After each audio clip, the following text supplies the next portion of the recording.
Shalom, selamat pagi, selamat berjumpa dalam renungan pagi ini, hari Jumat tanggal 19 September 2025. Semoga damai sejahtera Allah dan Roh Kudus menyertai kita hari ini. Dan atas berkat dan pertolongan Tuhan saja kita dimampukan untuk melakukan pekerjaan kita masing-masing. Amin. Nas renungan buat kita hari ini diambil dari kitab Perjanjian Baru, kitab Roma pasal 15 ayat 1, dikatakan demikian. Kita yang kuat wajib menanggung kelemahan orang yang tidak kuat, dan jangan kita mencari kesenangan kita sendiri. Demikian firman Tuhan. Tema renungan, yang kuat dan yang lemah. Saudara yang dikasihi Tuhan Yesus Kristus, kalau kita melihat sebelum nas ini, Paulus menjelaskan tentang makanan.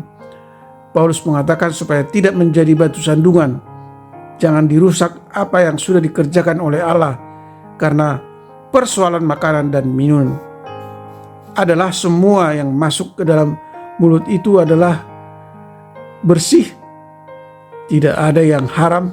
Tetapi hal itu menjadi tidak baik kalau ada yang berdosa karena hal itu. Adalah lebih baik tidak makan daging dan minum anggur. Jangan melakukan apapun kalau hal itu membuat yang lain tersandung. Kemudian di pasal 15 ayat 1 ini, Paulus melihat bahwa ada yang kuat imannya tetapi ada yang lemah. Kalau ada yang kuat imannya, adalah lebih baik dia menanggung yang lemah.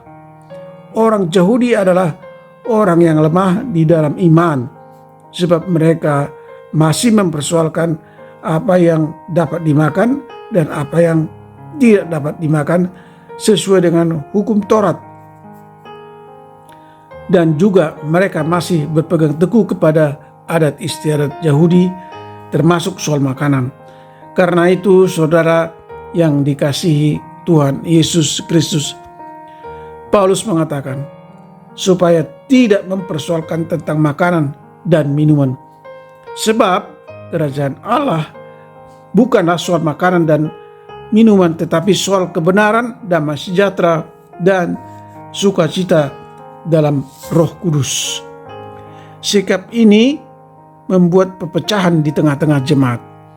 Karena itu Paulus menasihatkan kalau ada yang kuat, hendaklah itu dipergunakan untuk menanggung yang lemah, bukan dipakai untuk kepentingan sendiri. Setiap kita hendaklah membuat orang bersukacita, memakai kekuatan itu untuk menolong yang lemah.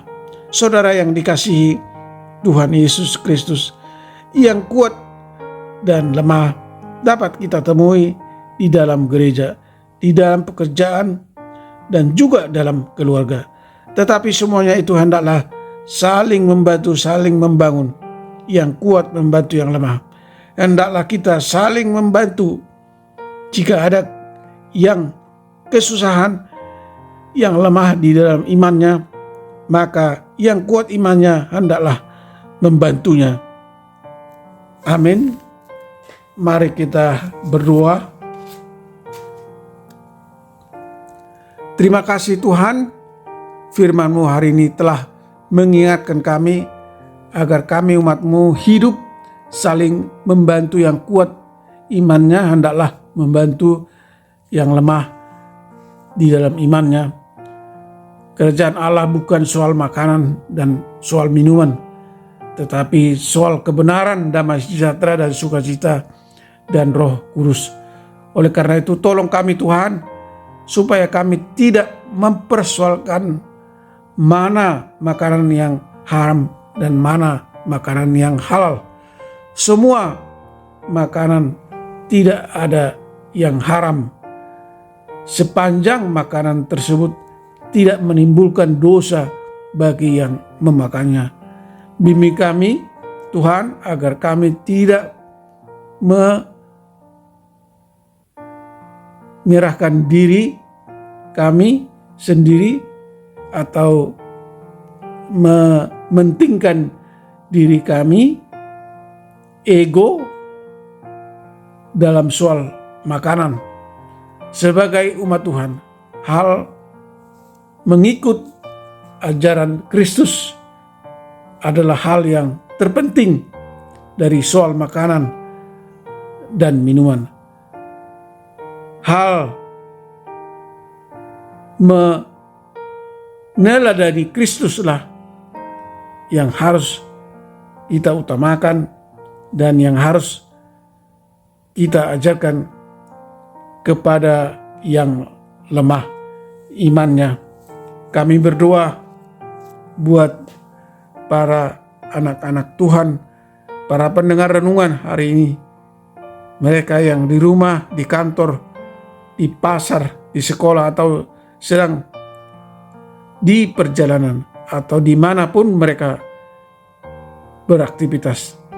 Berkati dan lindungi dan jauhkan mereka dari segala mara bahaya. Buatlah segala usaha dan pekerjaan mereka berhasil. Dan apabila ada di antara mereka yang sakit, kiranya Tuhan yang Maha Kasih menyembuhkan mereka. Tuhan kiranya berbelas kasih menyempurnakan kesembuhan mereka yang sedang dalam tahap pemulihan. Jika ada di antara mereka yang menderita karena berbagai tekanan ekonomi, tekanan pekerjaan, keluarga, atau masalah lain, kiranya Tuhan menolong dan menopang mereka agar mereka dapat mengatasi masalah-masalah yang mereka hadapi. Dan mereka yang mengalami duka atau bersedih, kiranya Tuhan menghibur mereka. Terima kasih Tuhan. Dengarkanlah doa dan permohonan kami yang kami sampaikan dalam nama Tuhan Yesus Kristus. Amin. Shalom. Salam sehat. Tuhan Yesus memberkati.